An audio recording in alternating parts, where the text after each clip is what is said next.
Spirit Seed Ibwami. Danger Zone Music.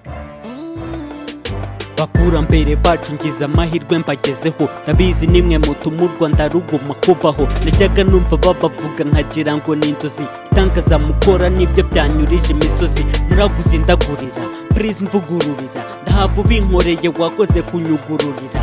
Sinzi niba ari wowe Nyabingi cyangwa Ryangombe, icyo mpfa nuko ubima niyo byanyica ntibamambe. Nihirinze kuva kera ariko byanze gucamo, ntero n'ibizaba ariko inzozi zanjye simamo. Mfite ubumenyi bwinshi ariko nta kintu ndageraho, mbaganye nshaka umuti uvuguse wo gukenyereraho. Nshaka kugafata nukuri nanjye nkaba indiniga, bwirukankana cyane ariko gakomeza kunsiga. Nshaka kurya hiti nkarya n'inote z'abafana, niyo byansaba gukatira niba turi n'amavuna. Oya wanna see you, aba bapfumu bose bifuzaga yuko wazaba agatsirika, aba Babiloni bose bakunera.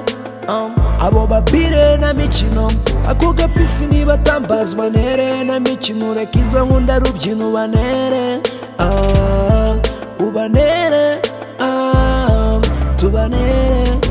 Nshaka dawa zirenze izo ngo mwahaye muyoboke, nanjye jye mpura na tarazandagaye nzgoboke. Nshaka dawa zirenze izo ngo mwahaye rayidazo, numvishe ngo zasubije ibyaro ba izo. Nshaka dawa zirenze izo mwahaye Yago TV show, numvishe ngo zajugunye TV10 muri kasho. Nshaka dawa zirenze izo mwahaye Bruce Melody, gasinyiri kofa maji yabimenya karira di. Dawa mwahaye Badirama burya nazo sizo. Nshaka dawa zirenze izo mwahaye DJ Bisoso. Nshaka dawa zirenze izo mwahaye Nita Pento, Kabyarina Ndanda David akiri mu rukundo. Nshaka dawa zirenze izo mwahaye DJ Marino, za DJ Zizu zijya zikama karya ibihano. Nshaka dawa zirenze izo mwahaye Kirabiranya, myidagaduro nyarwanda kaza yicabiranya. Itambo cyose mwatse abandi ready kugitanga, ndabizi si karere muri bume n'umutanga. Cyizere mfite nuko muri bumbwire ibanga, ndashaka kujya ku gasongero nkava mu gishanga.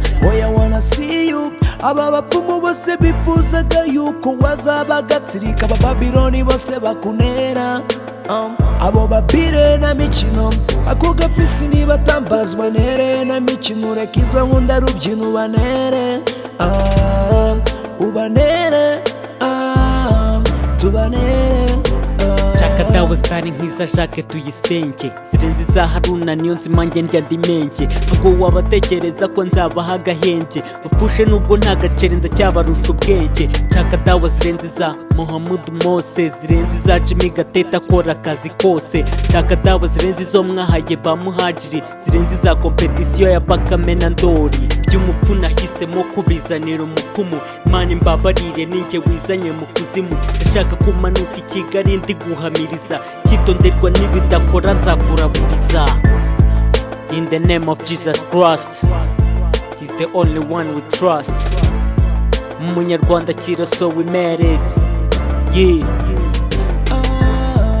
Boo nigga you got me, Rwabugiri, Zibla.